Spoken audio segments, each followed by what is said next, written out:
The problem is, as far as I can tell, is that he is surrounded in a sort of echo chamber of people who completely adore him.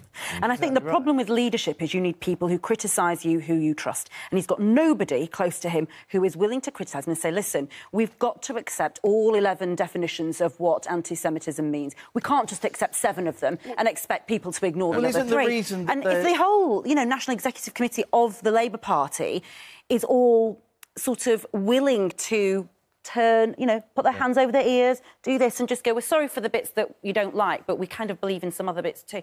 It's never going to work, is it? But the reason that he won't accept all of them is because some of them will go against behaviours that he's done in the past. That's why he can't do it, because then they can call him out and say, well, you've done it. Well, that's what I mean about for some people feeling at his core he has views that under this broad definition would be considered anti-Semitic towards Israel. But when you say people coming out and talking, of course, Tom Watson, the leader has come out and said, this could be a shameful stain unless we get to grips with this. And there's an absolute tirade against him on Twitter with hashtag Watson resign. And now, you'd think that those people are coming out and saying, thank you, Tom, for sharing the views, but actually they're all against him, which doesn't help the perception. That is the cult of Corbyn, and these people, they have been on Jeremy Corbyn's side of politics for 30 years, and now they're central to the Labour movement, and Jeremy can't really escape from them because they're his base, and he doesn't want to escape from them. And where it leads, possibly, in the autumn, is a genuine split in the parliamentary Labour And isn't it Party. fascinating, at a time when our government is doing so poorly in many people's eyes, Labour have absolutely no energy to concentrate on the biggest issue of our decade. They're tearing themselves apart over anti-Semitism. Politically speaking, what an own goal. They should be scoring points every single week. They've got no room one of the to worst talk. governments we've had in decades. And we call it anti-Semitism. What we should really say anti-Semitism is, it's being racist towards Jews. And it is a terrible,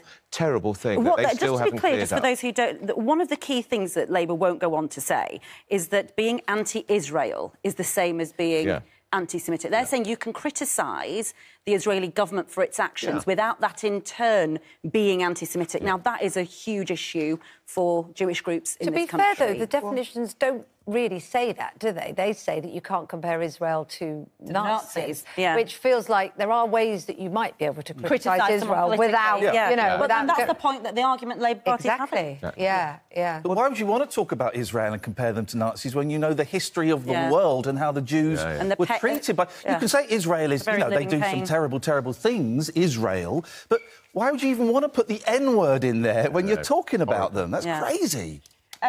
A quick one about, do you all use shampoo? It's a personal question. It's very early in the morning. Yes. I'm not asking about deodorant because I can tell from here the answer to that. Only because is it John Humphrys? Yeah. John Humphrys said that he uses good old-fashioned soap. Yeah. Why bother with fancy shampoo? Well, he hasn't got much hair anyway. Look at you, crowning. He's one of those that says that by not using shampoo, the hair cleans itself.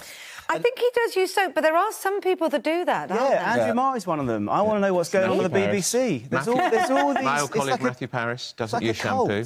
Well, we've all seen their salaries. You think they can afford a little bit of shampoo? Who's going to volunteer to get close up and sniff his hair? Oh, There's 6 months, isn't there, when your hair stinks. I'm taking your word for that, Iain. Sure, he's I'll take your word for that. And coiffed Shampoo. It may explain Jeremy Corbyn's fear of doing an interview if John Humphrys hasn't washed his hair in 18 months.